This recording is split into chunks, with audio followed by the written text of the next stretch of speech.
Hi everyone, and welcome.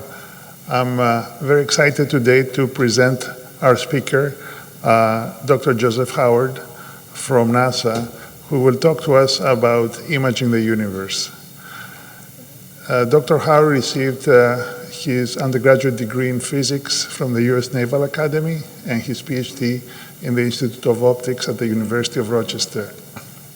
He is with NASA Goddard, where he leads a group of optical designers. And he's worked on the James Webb and the Roman telescope. And in imaging, we know we can image at different scales, from cells and atoms to people, houses, plants, pets, mountains. But now you can't get any bigger than this, imaging the universe. So please help me welcome Dr. Howard. Thank you. Thank you. Thank you for the invitation to speak. This is my second time at electronic imaging, and I was invited to come back and talk a little bit more, so that's very flattering. And thank you for all of you coming to listen today. I really appreciate it. It's fun to talk about your work, and this is one of the things I really look forward to.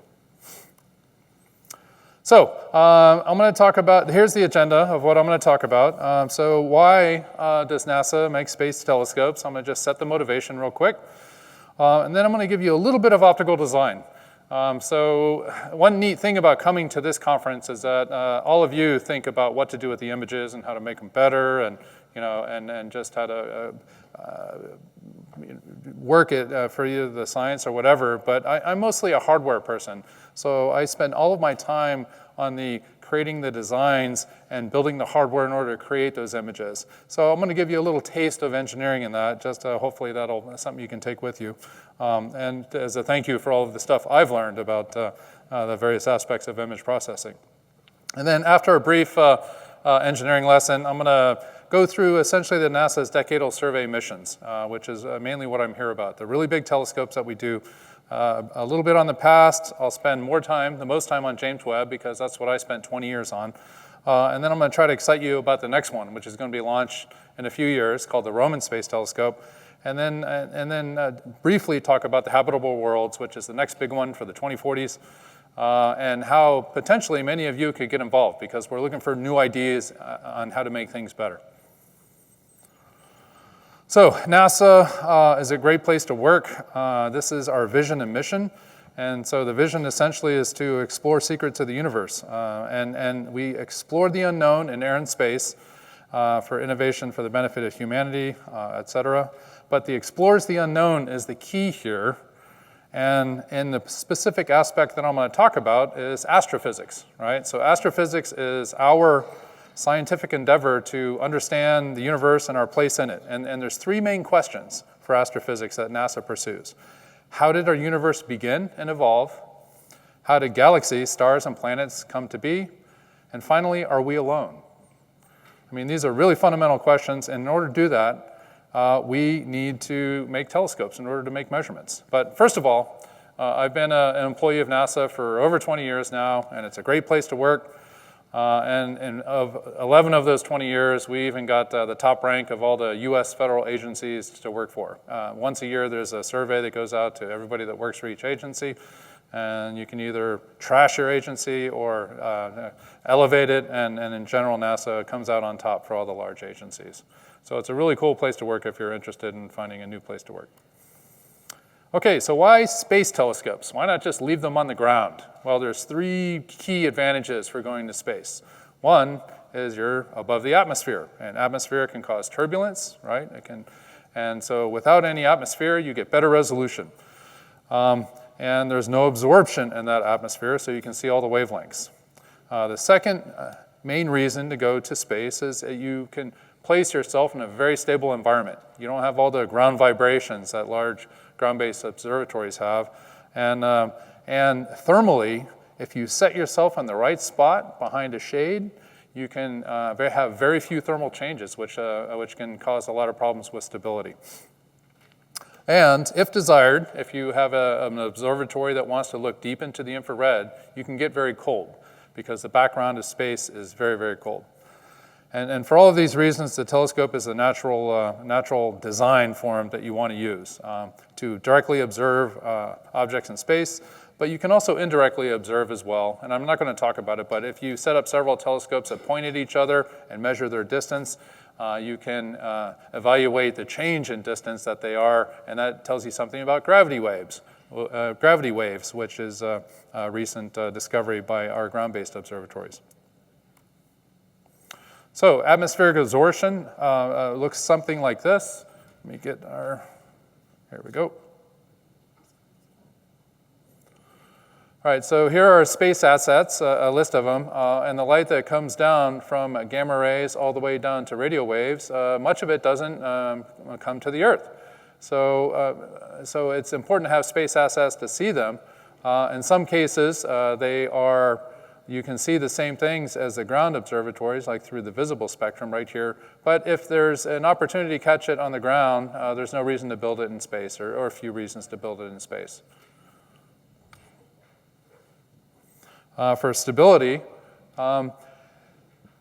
in the Sun-Earth system, there are these 5 libration points. Essentially, think of them as gravity points that are neutral gravity points, and so they're very stable. And the 2 of these points are close to Earth. There's one called L1, which is between the Sun and the Earth, and that's a great place to put telescopes to view the Sun.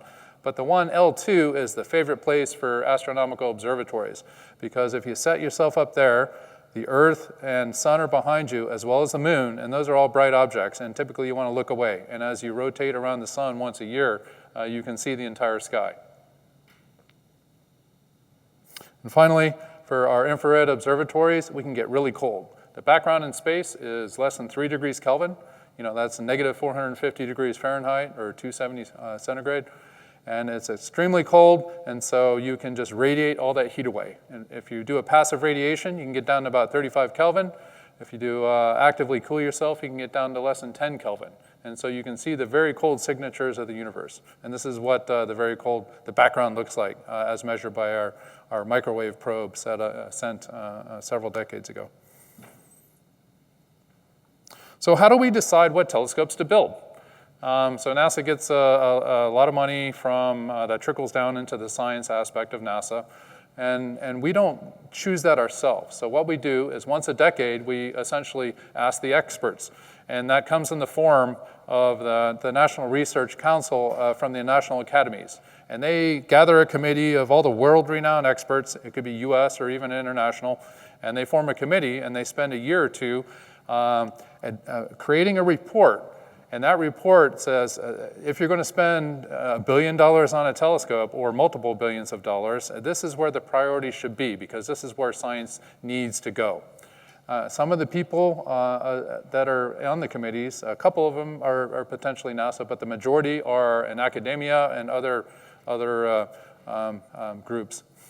Fun fact, the National Academies was established in 1863 and signed off by Abraham Lincoln. So this is the outline for the rest of the talk right here. These decadal survey reports, so once a decade these reports come out by this committee that is advising NASA, and it's happened since 1972. And each one of these has not only recommended large telescopes, which is what I'm going to talk about, but many other small missions as well. So you can get all the details in them, but I'm going to just talk mostly about the large telescopes from 1972 all the way to the latest one in 2021. But first, a little bit of engineering. So one of the talks I saw in the last couple of days, somebody slipped in one of their favorite textbooks about imaging or something like that. So I'm going to slip in my favorite, which is Reflective Optics by Dietrich Korsch. He's a NASA employee from the 70s and 80s. But real quick, telescope design is essentially very elegant, very simple. We have 1 mirror designs, 2 mirror designs, 3 mirrors, and you can even add a few more if you want. But the latest thing that's happening in our world is freeform optical designs. And let me give you a quick introduction on that. So first, let me review. If you're looking at the universe, you have a plane wave of light coming in, and you capture all of that light in some sort of entrance pupil, your entrance pupil diameter. So I'm gonna be using that term quite a bit when I talk about these telescopes. And if you think of the telescope as a single lens, that light will focus down at some distance, and that's our focal length. And the ratio of the focal length to the entrance pupil diameter is our F number. Okay, so basic optics here. Now, in optical design world, this is how the 1, 2, and 3 mirror telescopes essentially perform. So what we have here is a field of view on the x-axis, so field of view increases, and we have our performance. How good is the telescope, the wavefront error? And as you increase field, generally the performance gets worse. For a 1 mirror telescope, that's essentially just an off-axis parabola. You want to take a perfect plane wave from the star or galaxy, whatever you're looking at, and focus that down to the best possible point. And as you see the performance in just a 1 mirror system, it gets worse with your field of view in a linear way. Okay, so it degrades linearly. Now with 2 mirrors, you can make it better, and it has a quadratic performance. You can play with where that intercept is, as shown here. You can optimize it over some field so you get the best performance a little bit further out, or you can just have the best performance at the center. And that design is called an RC, or Ritchie creation. And finally, a 3 mirror system. There was a revolutionary thought in the 70s that says, hey, if 2 mirrors is better than 1, why don't we add a 3rd mirror? And this gentleman named Dietrich Korsch figured out all the math for it, and he came up with that design. And lo and behold, yes, it's great. Now this is flat here, but if you go far enough out, it'll bend up in as a sort of a fourth order type degradation. So NASA has built 1 mirror telescopes, and typically they're very useful for systems where you have a very short wavelength, like in the far ultraviolet, because every time you reflect on a mirror with short wavelengths, you lose a lot of light for those systems. And so here's an example of that. It's just a Newtonian type design, and this is a FUSE mission, the Far Ultraviolet Spectroscopic Explorer mission. The math is quite simple. It's just the curvature here is just 1 over 2 times the focal length. So it's just a very simple design, a gigantic telescope. All you need is that simple equation. And the Conet constant is -1 for a parabola. So the 2 mirror telescope that NASA launched from the first decadal survey is the Hubble Space Telescope. And that's what we think of as a traditional 20th century telescope design now, because all the new ones coming out, you'll see, tend to be 3 mirror telescopes for the larger fields of view. So if you're familiar with your optical geometric aberrations, with 2 mirrors, you can essentially correct 2 aberrations, spherical and coma. So your field of view is limited by astigmatism. And Hubble is a great example for that. Here's what the math looks like in pseudocode. It's not much more complicated, but it's a well-constrained system, easy to design. 3 mirror telescopes was the next, and the 21st century telescopes of James Webb and the Roman Space Telescope, which you're going to hear a lot about, are essentially of this design. And it's Dietrich Korsch is the first who came up with it, so we typically use his name. So 3 mirrors correct 3 aberrations. We've got the spherical and coma from the 2, and then we add astigmatism, which that third mirror corrects. Now the 4th mirror is just a flat in this case. So it's just folding the light back in the back so you can put your instruments. Webb and Roman are examples there. And the math starts to get a little bit more complicated, but nothing too bad. And finally, 4 mirror telescopes have been proposed. There are some in orbit looking at the Earth, because one nice thing about them is that you can not only fix the blurry aberrations of spherical coma and astigmatism, but you can get your distortion controlled. And distortion is important when you're looking at the Earth, because oftentimes you're scanning over the Earth, and anytime you have a scanning optical instrument, you don't want to have distortion if you're collecting that data in some way where you want all the pixels to line up nicely. So freeform is the next big thing in my field that people are considering. So here's a nice bubble chart that optical designers use. So if somebody comes up to you and says, hey, I need something that's numerical or an F number of, say, 5, and I want a 5-degree field of view, you can go to these bubble charts and say, oh, you want a 3 mirror and a stigmat, and that's the design form that you typically want to start with. And it works for all that, but freeform is pushing us into the more difficult region of small F numbers, so high numerical aperture, and large fields of view. This is the hard stuff, and freeform helps you with that. And what freeform mirrors are merely, instead of maintaining rotational symmetry, we're breaking out of that symmetry to essentially get more degrees of freedom. And with more degrees of freedom, you can have better optical designs, wider field of view, faster F numbers, improved image quality, all in a smaller package, and reduced number of optics, et cetera, et cetera. So there's a lot of buzz in free forms, not only just for the astronomy community, where I mainly work for, but also trying to work free forms into, I think there's VR, AR type applications, and many other applications. But the problem is that once you break symmetry, there's a lot more aberrations, and so you have to spend a lot of time fixing those, and they can, and sometimes can be very sensitive in order to how you build them. All right, so back to our decadal surveys. Okay, so let's start with the 1972, and I'll go quickly through the first few, spend a lot more time on Webb and less time at the end. So we're going to peak in the middle, so to speak. So here's a Hubble Space Telescope. It's a 2.4 meter aperture. So the big mirror in the back, and it's a monolithic mirror, is a 2.4 meter mirror. And it's an F24 system with a modest field of view. The wavelength band goes from 0.12 microns to 2.5 or so. And it was the decadal survey in 1972 recommended, hey, we want a big space telescope that looks like this, like Hubble, and it became Hubble. But it wasn't launched until 1990, so 18 years difference. Okay, so it takes a while to build these. And so the program cycle at NASA is a lot slower than many of your program cycles, which may be on the order of months or years. But that's what Hubble was. And Hubble is still flying. It is extremely successful. On the left is a plot with time on the x-axis and the number of papers per year, okay, delivered by Hubble. And these are just the categories of where the papers came from, the guest investigator program or whatever it might be. But it is still producing amazing science for astronomy. If you create a figure of merit for observatories by the amount of science they produce and the amount of times that they are referenced in their science, H index is what it's called.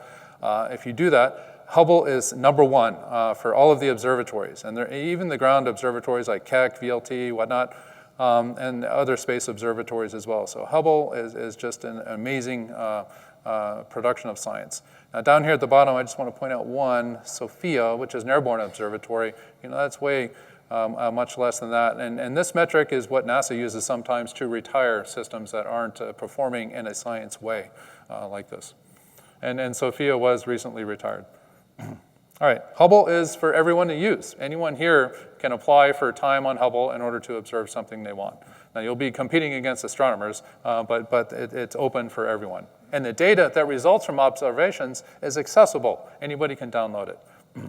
You're limited to the data only that's been, that if somebody says, hey, I want to look at this particular star or galaxy, they get the data for 1 year before it goes completely public. So that's kind of how data is shared. Okay, the next two, so 1982 and 1991, the decadal surveys resulted in Chandra, which is an X-ray telescope. And this is a smaller telescope than Hubble with a reasonable field of view, about an F8 system. But the design is essentially a 2-mirror design, but it's called a Walter Type 1. It's sort of like Hubble, but it's a grazing incidence. So the incident angles on these are close to its grazing, so it's about a degree or two off, so that it skips right off the surface. Because of this, the wavelength is 0.12 to 12 nanometers. Okay, so not microns, but nanometers here. The survey was 82 and launched in 1999. Chandra recently turned 20 and has just done amazing science for the X-ray community, looking at around black holes and whatnot. So it's doing a great job.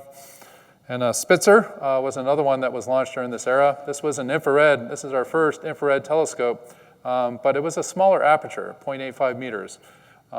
And it was primarily cooled, not only passively with the sunshade here, but also a cryostat. So think of it as a big ice cube on the back in order to keep it super cold. Because if you want to look at the infrared signatures in the universe, you have to be cold yourself, because the optics and all the structure around here emits light if it's at a certain temperature. It also is a Hubble-like design, a Ritchie-Creation design. So 2-mirror system, just a little bit smaller, and launched just in 2003, 1991. Okay, Spitzer is retired. It completed its mission on 30 January 2020. So it is in a drift-away orbit, and someday it may be a museum if you have space travel and can go visit it. The SOFIA infrared telescope was a part of this era as well.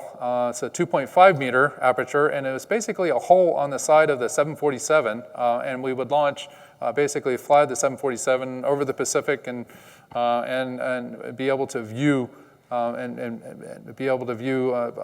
particular science or objects that we're interested in.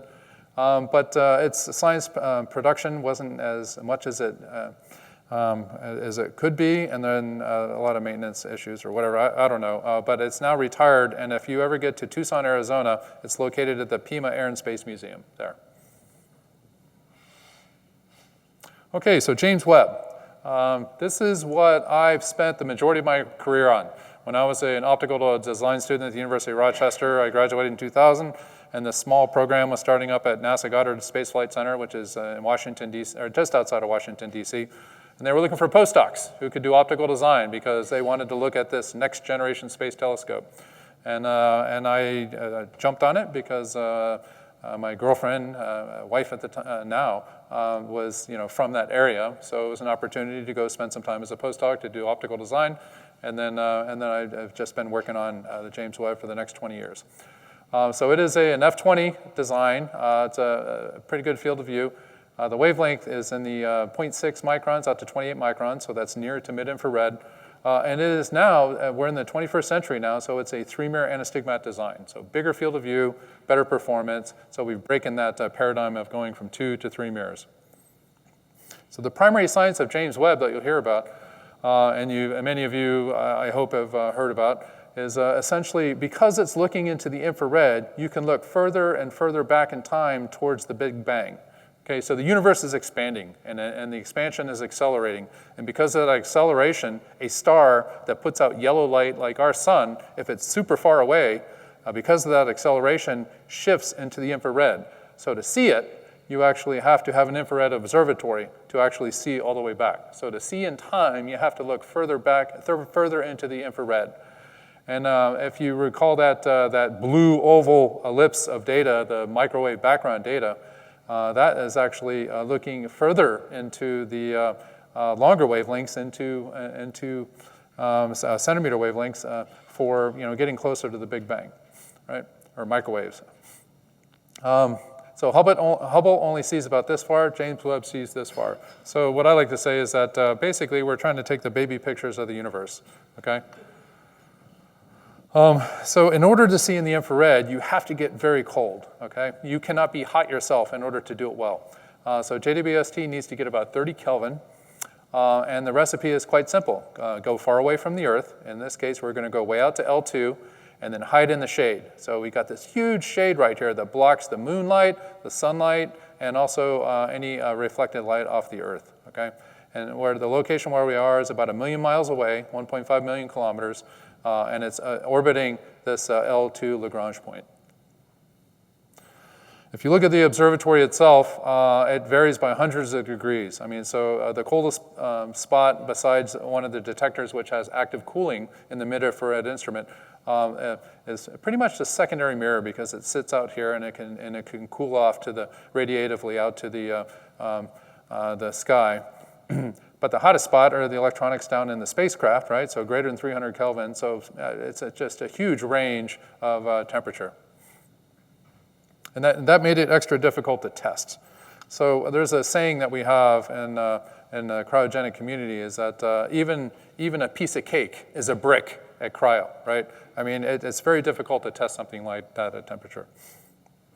So back to optical design real quick. So 3 mirrors correcting 3 aberrations. This 4th mirror is just a tip-tilt control. So that actually helps us with the feedback for making sure that we're pointed on the star and we stay pointed on the star.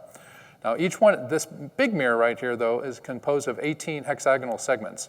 And I'll get more into that a little bit, but each one of these segments is about 1.3 meters flat to flat. The secondary looks like this, and the tertiary is about that big, okay? So these 1.8 meter flat to flats are, this ribbing that you see is lightweighting because when you send stuff into space, you want it to be as lightweight as possible because every gram counts. And the fourth mirror is this fine steering mirror, and it looks a lot like the primary mirror because it is at the image of the primary. And so when you place a flat mirror at an exit pupil of a system, it makes it very good for pointing control. It's optically essentially steering the primary mirror to look at the same object each time, so it makes it really nice. So real quickly, I'm at NASA Goddard Space Flight Center, and this is what this is where James Webb the telescope was actually constructed. And this is a view right before it left us in 2017, after all the segments were placed on it, the structure was placed, and you can sort of see this bald head right there. That's me taking the picture. But this was 2017. And then in 2021, after James Webb went to Houston for cryogenic testing, and then finally in Los Angeles, this observatory level was connected to the spacecraft and the sunshade level right here. And that's where the final testing was done. So now, as an optics person, right, I was very concerned about this little piece of hardware right here. So after we tested it, this is essentially the lens cap for the James Webb Space Telescope. Remove before flight, right? And so that stayed on the telescope for like a year or two while we were, testing all the everything else, right? And so I was very concerned about it being removed. Anyway, a gentleman named Larkin Carey at Ball Aerospace, I chatted with him. Hey, did you remove it? Yes, I did. And anyway, so he actually has that sign in his house. But this is indeed confirmation that before launch that that's what that little lens cap when you remove it looks like. And we wanted to leave it on as long as possible, of course, because dust forms on the mirrors and as well as the optics on the inside. So this moment right here actually was celebrated by another engineer who took this image and created a Lego image of this sort of moment in optics. Well, so 2 years ago, Christmas morning, I beat my kids up in the morning because this was happening. And so the James Webb launched on Christmas Day, 2021, and it was just fantastic. And we have engine start. And liftoff. Décollage, liftoff from a tropical rainforest to the edge of time itself. James Webb begins a voyage back to the birth of the universe. Yeah, so thank you to the French for helping us with the launch of that. Actually, it was an entire European Space Agency collaboration that enabled JWST. And this is one of my favorite images of JWST after it was launched into space, taken from the, I guess, the rocket fairing. They had cameras there, and this is after it was essentially pushed away before it headed out to L2. This is sort of the goodbye shot. And what you're looking at here is the very bottom of the spacecraft. All the optics and stuff are on the other side, purposely trying to keep it in the shade because you don't want the sun to hit those mirrors. Can cause problems because the mirrors are always meant to be in the shade looking out at the universe. But yeah, this is one of my favorite images of the goodbye of James Webb. So I'm going to go quickly through all the deployments. Now, if you notice that James Webb had to be folded up. It's so big that the current rocket variants that we had at the time required us to fold James Webb. And so in general, there were 50 major deployments, so basically all the unfoldings, 178 release mechanisms, everything worked, and it was just a lot of planning, a lot of practice. There were a few failed issues early on, but that's why you test. You test and you test and you test before you send something to space because you don't want it to break when you're there and cause a failure in the mission. For the sun shield, this is the one that made me the most nervous because I knew the least about it. And I have a background in sailing, spent a lot of time sailing, and when you look at the details of how this sunshade is made, there are so many pulleys and ropes and cables pulling all this stuff, and it's just an amazing, I'm boggled that none of that got tangled up or caught. And if you ever have experience sailing with ropes everywhere, I mean, it could make you quite nervous. But this was all happened within the first few weeks. for deployment. And in order to make it cold, the shade not only blocks the sun, but there's 5 layers of it in order to provide that sort of thermal decrease in order to get it down. So this is the hot side, the bottom of the spacecraft, and then the other side is cold. So here's the secondary mirror deployment. This is one of the last optics of deployment. This is just to help get the electronics cool, the electronics that are near the telescope optics. And then we have 2 wings that are deployed right here. And it all worked. So we don't have a full telescope now. We have something that looks like a telescope. We actually have 18 telescopes, because when these 18 segments all come out deployed, they are essentially creating 18 telescopes. But the location for James Webb right now is at the Lagrange point, and here's a quick view of what that looks like. So the Earth is going around the sun, and we're just orbiting that. Now, one thing to point out here is that there's room for other telescopes there, and that's where the next telescope, the Roman Space Telescope, is going. And I believe there's several others out there, but I'm unfamiliar with which ones are there. So this was the first image for James Webb. So remember, it's acting like 18 telescopes. So what we did is we pointed at a very busy section in the Milky Way and said, okay, let's make sure light's going through, because we wanted to make sure that, if it was black, that would be horrible, right? Somebody forgot the lens cap or something. But this was, all right, it's fantastic, even though these are, the stars don't look like this, they're smears, but this was awesome.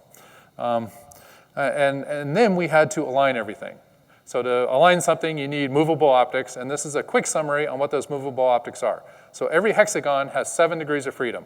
6 degrees of freedom for motion, so tip-tilt piston rotations, and then 1 degree of freedom to actually make it change in radius of curvature, so to pucker a little bit, right, to actually change the shape. The secondary mirror has 6 degrees of freedom. Only 5 are necessary, but there's 6. And then the fine steering mirror is a sort of a tip-tilt control. But each instrument, so there's 4 channels back here. Each instrument has its own little focus mechanism. So that's a final degree of freedom for the imaging. So about 133 total degrees of freedom for the observatory. And this was our alignment procedure. So first of all, we had to figure out where the segments are, and then align the segments, and then stack the segments. And then even though when the images are stacked, they need to be phased, that is, brought to within sort of a 2 pi capture range for the wavelength of interest. And then we would use fine phasing from phase retrieval, and then align everything over a broad field of view, which might require some tweaking of the secondary mirror. And then you iterate this a couple times, as many as you need to. All right, so when we the first image I showed you was looking at a bunch of stars, right? And then we changed the orbit to look at a single bright star that had hardly anything in the background. And the goal there was to say, okay, we should see 18 bright segment stars. And that's what we saw. So we started here, and those 18 segments were here, but the part of all the images that started coming down. In fact, we stopped taking a few. We were going to do a whole nother outer thing, but then we decided, hey, we found all 18 close by, so we're done. So we saved a week there, which was awesome.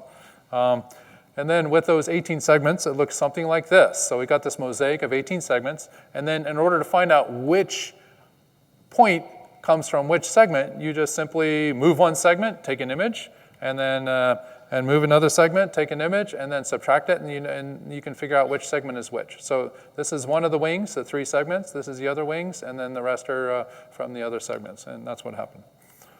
And then we steer them into a nice segment array, and from the segment array, you can just push things around in order to get rid of a lot of this focus that you see right here. So this is our segment alignment phase. And so we're basically trying to make the segments themselves into the best focus that each segment can be. And then we bring all those segments down to one stack.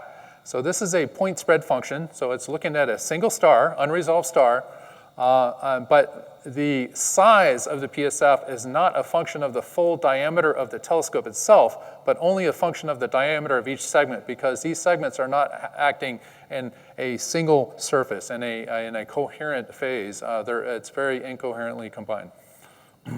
So what do you do to fix it?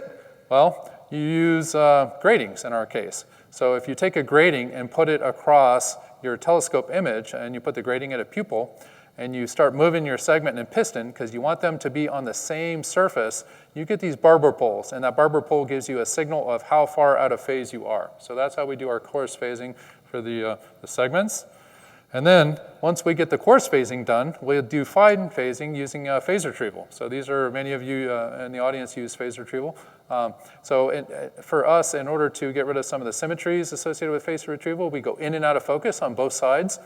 In this case, 4 waves, 8 waves, +4, +8, and we also have a mode where we can go +12 waves. So all of those images, and if you look at this, you'll see it flash between 2 different images. One is the simulation, and one is the actual data itself. So we were getting a very robust feedback. And that creates this exit pupil phase map, and from this exit pupil phase map, that is just a linear operation in order to figure out how to move your segments in order to make the best aligned observatory. So here's a quick movie on all of those images that took about 3 months to get. And it's just, so here's the segment array. Let's fix the segments. Let's push them in and out of focus. And we also push them sideways in order to get rid of some of the astigmatism. And then once they're in the big array, we can bring it to a small array and then bring it in and move it around the field. Now, sometimes they suddenly jump out because if you notice here, one of these segments is different than everything else because we guide on that one. Because in this early stage, it's hard to guide on a really big fat star. Our normal guiding mechanism is expecting a nice in-focus stars. So this is iterated several times for So this multi-field is basically, let's check out what all these spots look like at the edges of a single instrument field of view. And then that tells us how we need to tweak the secondary mirror a little bit, because that secondary mirror is really what controls a lot of the field aberration in the system.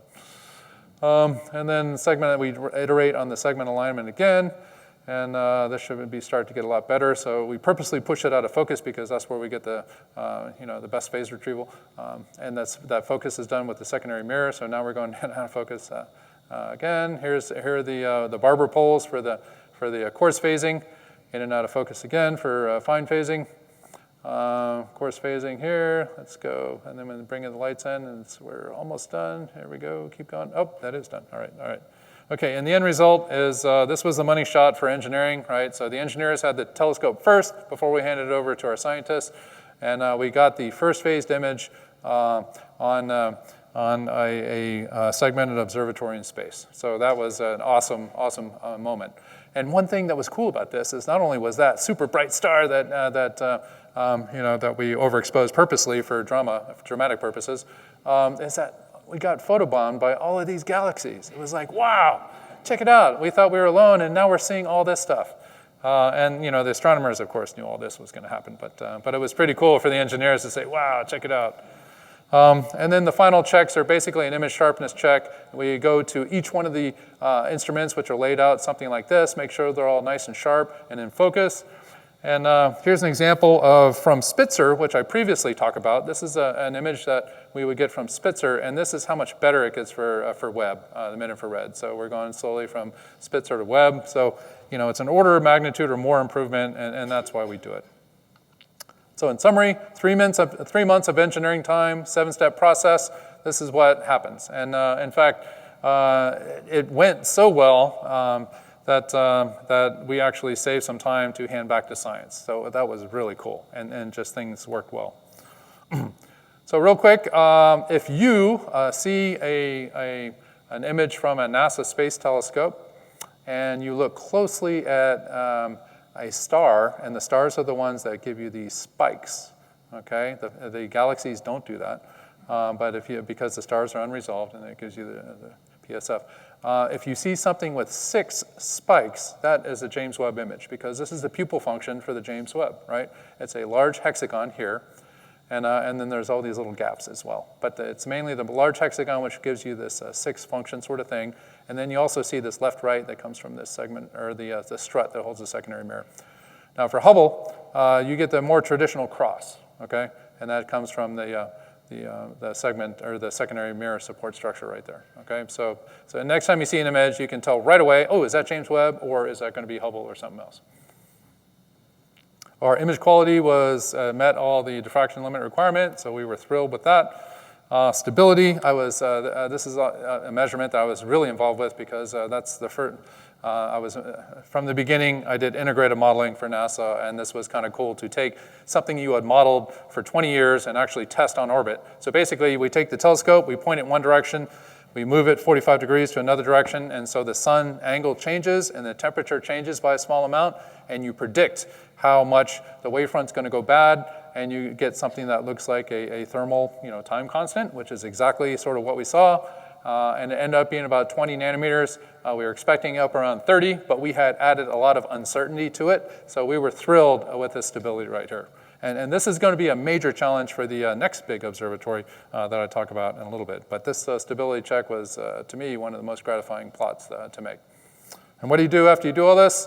Well, you celebrate. So a colleague of mine got a 100 bottle of a cognac, and we all shared, and it was awesome. Okay, so real quickly, I'll show a couple science images. This is my personal favorite, the Carina Nebula, and I hope that you've seen that around, but you may not know that it's actually now a US postal stamp. So if you want to customize your mail in the United States, this is an option for you.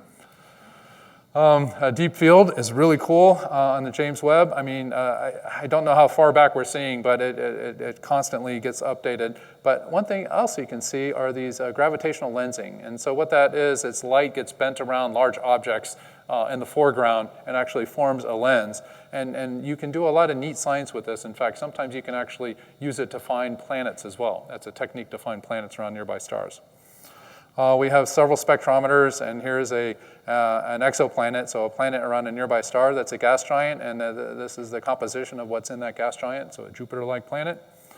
Some planets in our own solar system. There's some beautiful images that have come out of James Webb. And just like Hubble, JWST is for everyone. So anybody here can apply for time on JWST. The Cycle 3 proposal is done, but Cycle 4 will be coming up soon, and you're welcome to collaborate with some astronomers or yourself. You just submit to it. So over 20,000 engineers and scientists contributed to James Webb. So I'm just one of many. I'm somewhere in this crowd. This is at Goddard right here. But it has just been a fantastic experience working on it. 2 decades working on it. I mean, a whole huge group of people. And I like to tell everybody it's like raising a kid. So my kids, grew up during that time, and anyway, and I was at the beginning with the design. That's an early design of James Webb, and lo and behold, here's the telescope. All right, let's see. I'm going to go quickly through the next one, which is the main thing that I'm working on now, which is the Roman Space Telescope, and that looks a lot more like Hubble. And it is a 2.4 meter telescope, and it's a 1/2 to 2 micron. And it's also, however, unlike Hubble, it is a 3-mirror design. So most telescopes now, we want a bigger field of view, and that's exactly what Roman is, 3-mirror design. So this telescope came to us half built, by the way, because a sister agency in the Department of Defense had a few extra telescopes, and they gifted them to NASA under the requirement that you can't look at the Earth, you got to look away from the Earth, and that wasn't a problem. So that's exactly, so we got a head start on this one, so it's going to be built better. And it's named after Nancy Grace Roman, who was our first chief astronomer for NASA. And she really paved the way for telescopes. So in the early days, all NASA telescopes used to look at the sun because we were interested in in Skylab, if you remember. There were telescopes on that. They all looked at the sun. But she influenced the agency to look away from the sun and out into the universe. And so we call her the mother of Hubble sometimes because of that. And she really is our first chief astronomer. The main message about Roman that's coming up, and it's going to launch pretty soon here, is this field of view plot right here. So let's look at the primary mirror for each one. So Hubble and Roman look a lot alike. Because they're 2.4 meter mirrors. In fact, the backup for Hubble was made by the same people that made Roman. And here's Webb, a lot bigger. But the field of view, that's the main thing. So the Webb Space Telescope, is on the order of Hubble, but it's in the infrared. But the Roman Space Telescope is just huge. It's 100 times the size of the Hubble field of view. Now the wavelength range of it, so Hubble sees more into the smaller wavelengths, UV, barely into the near infrared. Roman's going to be the right-hand side of what Hubble is seeing, more into the near infrared, but Webb sees much further out into that zone. So the reason why it's a big field of view is because this is the big detector on our wide field instrument. So the focal plane array is not just a single chip, but 18 chips, okay? And each one of these chips is a 4K by 4K, 10 micron H4RG made by Teledyne, okay? So this is essentially a 300 megapixel instrument. This will be the biggest instrument in space that NASA will launch. In fact, the symbol of the Nancy Grace Roman Space Telescope, and there's lots of stickers, by the way, and I've got some up here if you didn't get any back, is essentially that wide field focal plane array. So we're talking a gigantic field of view and lots of data that is going to be coming down from this. In fact, speaking of data, over 30 years, Hubble has produced about 172 terabytes of data. And you have access to all this if you want to go get it from our archives. But in 5 years for the Roman mission, and that's just, Roman could last much longer, but for the 5 years, it's going to go from 172 to 20,000. And you know, many of you probably deal with big data, but for NASA, this is big data for NASA, because not only is there a lot of data here, but it's got to be transmitted all the way from L2 to the Earth, okay? And we do not have a thick pipe between L2 and the Earth, right? So already there's plans in order to how to make this, to get all this data down much better. So here's a dramatization of how the difference between, how Hubble takes an image of a nearby galaxy like Andromeda. Hubble will just do a bunch of these, individual plots and do that sort of array. Say, hey, we want to capture this side of our nearby friend, but Roman, 2 shots, and we got it, right? So the science of Roman is going to be really focused on the physics of the universe. Okay, so if you think of the universe as a pie chart, what do we know about the universe? So this is real cosmology, right? We can see only about 5% of what is out there, and this about 27% of what we can't see seems to behave is attracted by gravity, right? Gravity is able to influence it. And the reason why we can see that is we look at the distant galaxies and how they're ordered and how they're, behaving with each other. And that's dark matter. So there's a bunch of dark matter out there that, that we can't see. Maybe it's just dark, but it behaves like matter. But then there's this big chunk of 68% that is causing some sort of acceleration of making the universe bigger. And I'm not an astronomer, but this dark energy is one of the main things that Roman is going to help with, okay? So this is what's causing everything. So another way to explain that is that based upon our observations from the Big Bang, we see that the scale of the universe increases. And it decelerated for a long time just by, remember, if you look further into the infrared, you can see further back in time. So by looking way back, we can see, just by how things change and by looking at different wavelengths, the deceleration of the size of the universe. Well, today we're starting to see an acceleration. But we don't know what's going to happen, right? And it all depends upon this sort of how well we can characterize dark energy. So it's either going to end up with a rapid expansion that's called the Big Rip, right? We went from the Big Bang to the Big Rip, or it can collapse back on itself to the Big Crunch, from Big Bang back down to the Big Crunch, or it can just have some sort of constant thing. So that's what Roman is really, that's the physics that we hope to get. And so it's going to do this by making exquisite measurements and survey measurements. So a lot of these big surveys just going across the sky to look at galaxy shapes, also galaxy positions, and try to identify as many of these standard candle supernovas, which help us with the determine how far away things are. So from that, you get growth of structure, expansion history, and whatnot, and it all just results in physics of the universe and better models for dark energy, dark matter, and modified gravity. Another big thing that Roman's going to do, and I'm really excited about this one, is that on Roman, there is a coronagraph instrument. Okay, and a coronagraph is a high contrast instrument that is going to be able to essentially block out a nearby star, okay, and we're talking 10 orders of magnitude contrast ratio here, okay, block out a nearby star such that you can see right next to it planets, and then you can directly look at the light from those planets to see if they have things like water or whatever. Okay, so this is a technology demonstration instrument. We're not requiring it to perform like a flight, a main flight thing, but I'm really excited about that. And I will speed up here. Sorry about that. So here's what the hardware situation of Roman looks like. The telescope is up in Rochester, New York. This instrument, the wide field instrument, is actually in Colorado, and the coronagraph is south of us and just outside of LA at Jet Propulsion Lab. So can't wait to be roaming around with you. So Roman is going to be with James Webb in 2027. So there's only a couple slides left here. So at the very recent Astro 2021 recommendation, they basically said, hey, we want a really big telescope that does a Hubble-like science, but it's got to be a planet hunter. It's got to be able to find habitable worlds. You know, the public is really excited about looking around nearby stars, and that's why the Roman coronagraph is a tech demo, whereas this is going to be the big kahuna, so to speak. The concepts are just beginning. This should look a little bit like James Webb to you with a segmented primary mirror, so that based upon the success of James Webb, that has an influence on the considerations of what this future observatory looks like.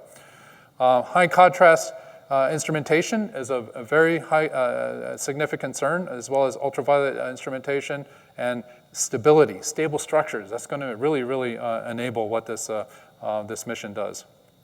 So, and in fact, that's where it all starts. Right now, we're just developing technology for it. So there's a lot of opportunities if you're a technologist in order to make this a successful program. So look up GOMAP, which is the Great Observatory Maturation Program. And these committees have just formed on how to spend that technology money, as well as to what science we should do and what these designs should look like. So if you have friends in the astronomy field, or astrophysics, they are just starting to get formed on this. And so it's a really exciting time to get this on the ground floor. It's like 20 years ago when I started at NASA. So if you're a student who's interested in this sort of stuff, I highly recommend it. In fact, want to work at NASA? We have plenty of internships. I can give you some guidance after this. And that's it. Thank you.